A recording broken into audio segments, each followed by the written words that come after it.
So Zahra's third appearance here on the medals, the final stage. She's a busy lady.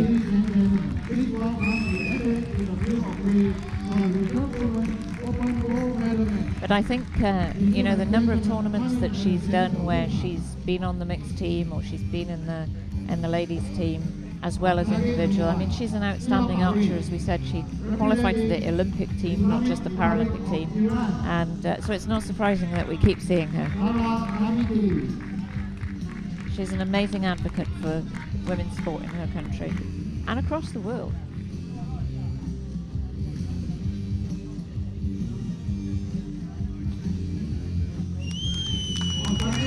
Athletes are making their way onto the field. This is our first appearance from a Turkish athlete this morning. Merve from Turkey, she has done really well to get here. Through the matches that she's come through, she's had 6-0 wins straight through to the quarterfinals, every match that she had, including against Elisabetta Migno from Italy, who we've just seen compete, and actually she beat Chenyang Wu from China, who I believe is a World Championship gold medalist. But still, for a relative newcomer, exactly. She took up archery in 2013, 2014. Well, she's been she started in 2011. Okay. But you know, even so, that's not very many years for an archer. And I've seen her in Saint-Jean-de-Mont in France at the European Championships. So that was last year, and she competed really well there. The match is about to start. So we're going to change the format just a little bit here for the individual format. Each archer is going to shoot 3 arrows per set or per end. And it's the first athlete to take 6 set points in the match who wins. And each archer gets just 20 seconds to shoot each arrow. It's a quick, alternating format is a quick way to get through a match. But the clock starts for the second archer as soon as the first archer has finished shooting.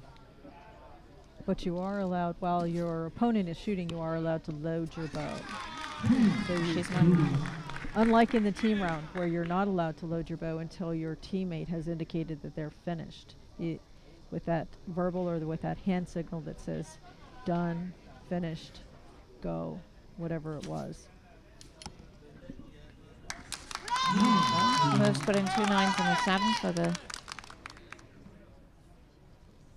the first set.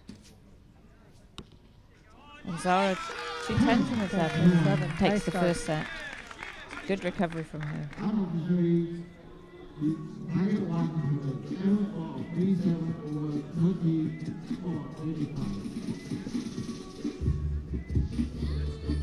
There's a different kind of pressure for the individual matches, with that alternating 20 seconds per arrow.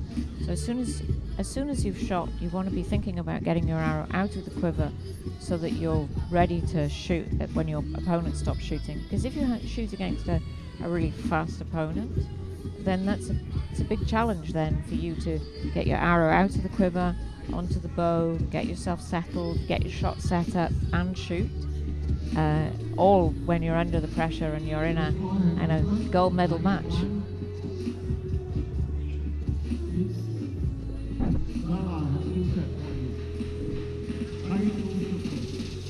So Merve will shoot first.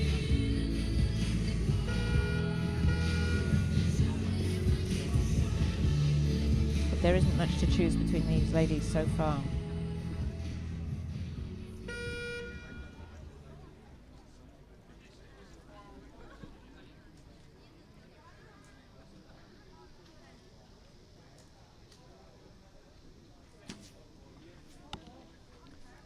A nice 9 almost in the hole of one of the other arrows.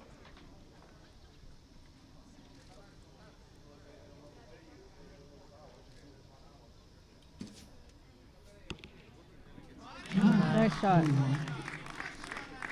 I liked her follow through on that arrow. Mm.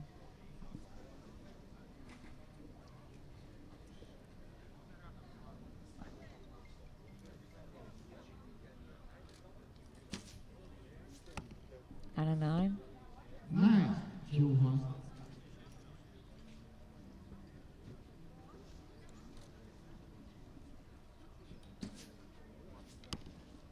And an 8.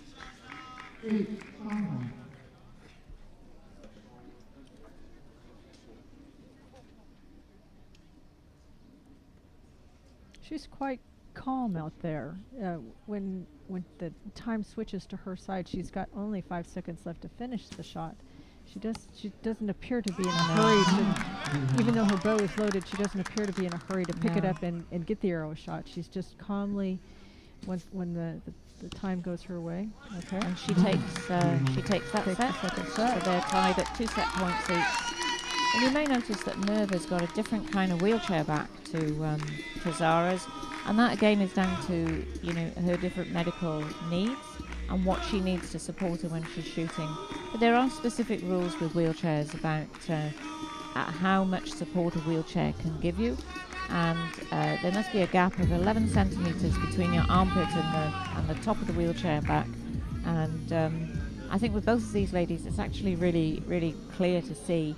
But they have entirely different types of support, and that's down to what they each need. So I guess you could almost say not all wheelchairs are the same. Just as the bodies that sit in them are not the same. Yeah, that's right.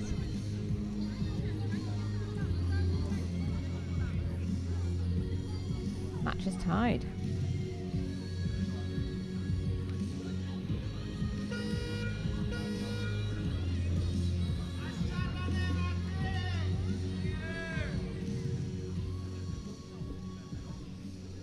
Another purple bow as well. For those of you who don't know Pippa, I think she has an affinity to purple. And it is a nice color. It is a regal color. That's a shame that arrow dropped low.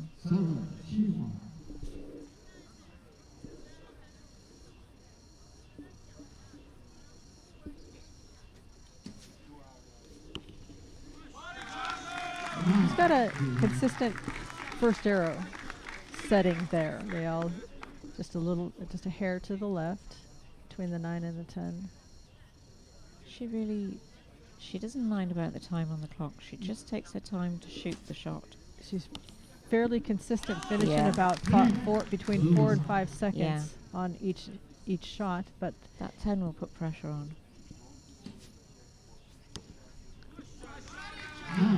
One point in it. This is good shooting.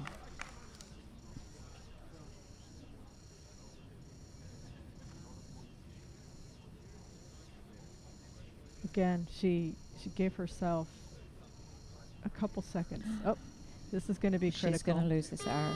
Yep, she's not going to get it off. I think she knew. Turned around and looked at the coach and said, "You see that 20 seconds is not enough time if you're already using up most of that time. You don't have time to come up again." So she'll lose the points. It'll count as a miss even though she didn't actually shoot the arrow. But then that doesn't mean that she's lost the match. It just means that she's lost that set, and she can come back and do it next time. There are archers out there who will wait for the clock to count down to the 10 seconds because it means they have to commit to the shot. So they won't start shooting until... For those of us who've been in archery for quite a number of years, watching those people who purposefully wait to either 30 seconds or 10 seconds to kind of use the clock as the impetus to spur them to shoot the arrow, just chew our nails watching that. It's interesting, to say the least. When you get an archer that's in that trend, and it's just as a coach who encourages the athletes to get the arrow shot in the first 10 seconds. Yeah. To watch someone and to have young people watch that scenario and say, well, It can be done, but yes, but it's not the best practice No. to get into that habit. No. But there are archers who find themselves getting into a pattern of holding for too long, for example, and so they just use it as a way of, you have to get up and shoot the shot quickly. But the thing is, it's kind of like an excuse, you know. You're not learning how to shoot the way you should be shooting. You're not learning how to shoot well. What you're doing is you're putting a sticking plaster over a problem. You're making the clock your Yeah. motivation to shoot, Yeah. as opposed to being in control and making a commitment to the shot Yeah. and doing it on your own time. You're not being the best that you can be. Wow, Zahra's put in 2 10s to Merve's 2 9s.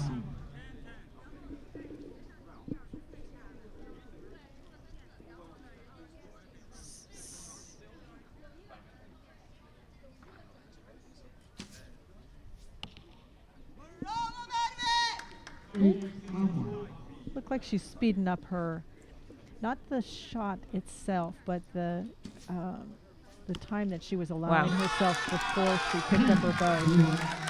Oh, That's the way to win a gold medal with there you 3 go. 10s. Straight sets. Yeah.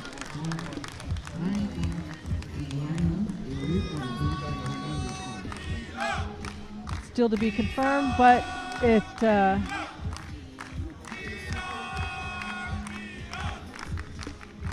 looks like Zahra Nemati has added another gold medal to her impressive list of wins. And it has been confirmed. So congratulations to our gold medal winner.